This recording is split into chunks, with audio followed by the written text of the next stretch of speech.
ಆತ್ಮೀಯ ವೀಕ್ಷಕರೇ ನಮಸ್ಕಾರ. ಇವತ್ತಿನ ದಿನ ಒಂದು ಸಣ್ಣ ಕಥೆಯನ್ನು ಹೇಳಲು ಬಯಸುತ್ತೇನೆ. ಆ ಕಥೆಯ ಹೆಸರು ಕನ್ನಡದ ಹುಡುಗ ಇಂಗ್ಲಿಷ್ ಶಾಲೆಯಲ್ಲಿ.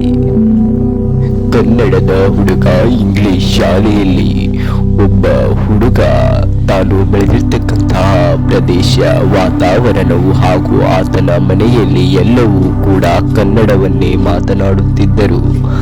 ಆದರೆ ಆತನನ್ನು ಮಾತ್ರ ಇಂಗ್ಲಿಷ್ ಶಾಲೆಯಲ್ಲಿ ಸೇರಿಸಿದ್ದರು. ಆತನ ಪಾಲಕರು ಆತ ಉನ್ನತ ಶಿಕ್ಷಣವನ್ನು ಪಡೆಯಬೇಕೆಂದು ಅವರ ಹಂಬಲದಿಂದ ಆತನನ್ನು ಇಂಗ್ಲಿಷ್ ಶಾಲೆಗೆ ಸೇರಿಸಿದ್ದರು. ಆದರೆ ಆತನು ಶಾಲೆಯಲ್ಲಿ ಕನ್ನಡವನ್ನು ಬಳಸುತ್ತಿದ್ದನು.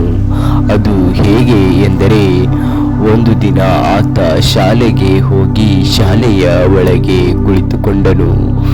ನಂತರ ಕ್ಲಾಸಿನಲ್ಲಿ ಇಂಗ್ಲಿಷ್ ಶಿಕ್ಷಕಿ ಒಬ್ಬರು ಬಂದು ಆತನು ಬರೆದಿರ್ತಕ್ಕಂತಹ ಎಲ್ಲ ಬುಕ್ಕುಗಳನ್ನು ಹಾಗೂ ಆತ ಬಿಡಿಸಿರ್ತಕ್ಕಂತಹ ಪುಸ್ತಕಗಳನ್ನು ನೋಡುತ್ತಿದ್ದಳು.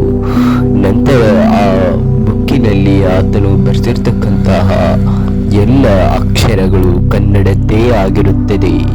ಅವರು ಇಂಗ್ಲಿಷ್ನಲ್ಲಿ ಹೇಳುವುದನ್ನು ಆತ ಕನ್ನಡದಲ್ಲಿ ಮಾತ್ರ ಬರೆಯುತ್ತಿದ್ದನು. ಇಂಗ್ಲಿಷ್ನಲ್ಲಿ ಬರೆಯಲು ಬರುತ್ತಿರಲಿಲ್ಲ. ಆತನಿಗೆ ಆ ಶಿಕ್ಷಕಿಯು ಯಾಕೆ ಈ ತರ ಬರೆದಿದ್ದೀಯಾ? ನಾನು ಇಂಗ್ಲಿಷನ್ನು ಮಾತ್ರ ಕಲಿಸುತ್ತೇನೆ, ನೀನು ಕನ್ನಡದಲ್ಲಿ ಯಾಕೆ ಬರೆದಿದ್ದೀಯಾ ಎಂದು ಜೋರಾಗಿ ಬೈಯತೊಡಗಿದರು. ನಂತರ ಆತನಿಗೆ ಒಂದೆರಡು ಪೆಟ್ಟುಗಳನ್ನು ಹೊಡೆದು ಬಿಟ್ಟರು. ಆದರೂ ಕೂಡ ಆತ ಬೇಸರ ಮಾಡಿಕೊಳ್ಳದೆ ಆತ ಮುಂದೆ ಎದ್ದು ನಿಂತು ಎಲ್ಲರ ಮಧ್ಯೆ ಆತನು ಜೋರಾಗಿ ಒಂದು ಕನ್ನಡದ ಬಗ್ಗೆ ವಿಷಯವನ್ನು ಹೇಳಿದನು. ಆತ ಹೇಳಿದ ವಿಷಯವನ್ನು ಕೇಳಿದ ತಕ್ಷಣ ಅಲ್ಲಿ ಇದ್ದಂತಹ ಎಲ್ಲ ವಿದ್ಯಾರ್ಥಿನಿಯರು ಬೆರಗಾಗಿ ಆತನನ್ನೇ ನೋಡುತ್ತಿದ್ದರು.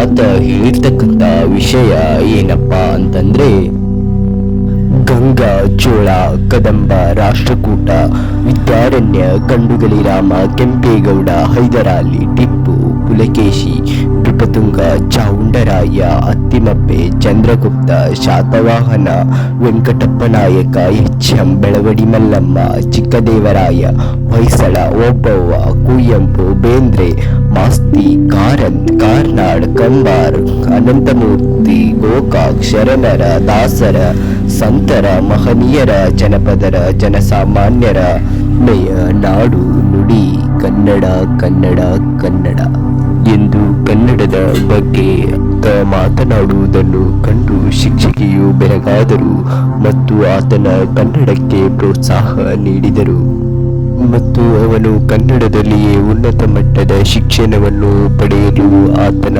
ಪಾಲಕರಿಗೆ ತಿಳಿಸಿದರು. ಈ ಕಥೆಯು ನಿಮಗೆ ಹೇಗೆನಿಸಿತು ಎಂಬುದರ ಬಗ್ಗೆ ಕಾಮೆಂಟ್ ಮೂಲಕ ತಿಳಿಸಿ. ಧನ್ಯವಾದಗಳು.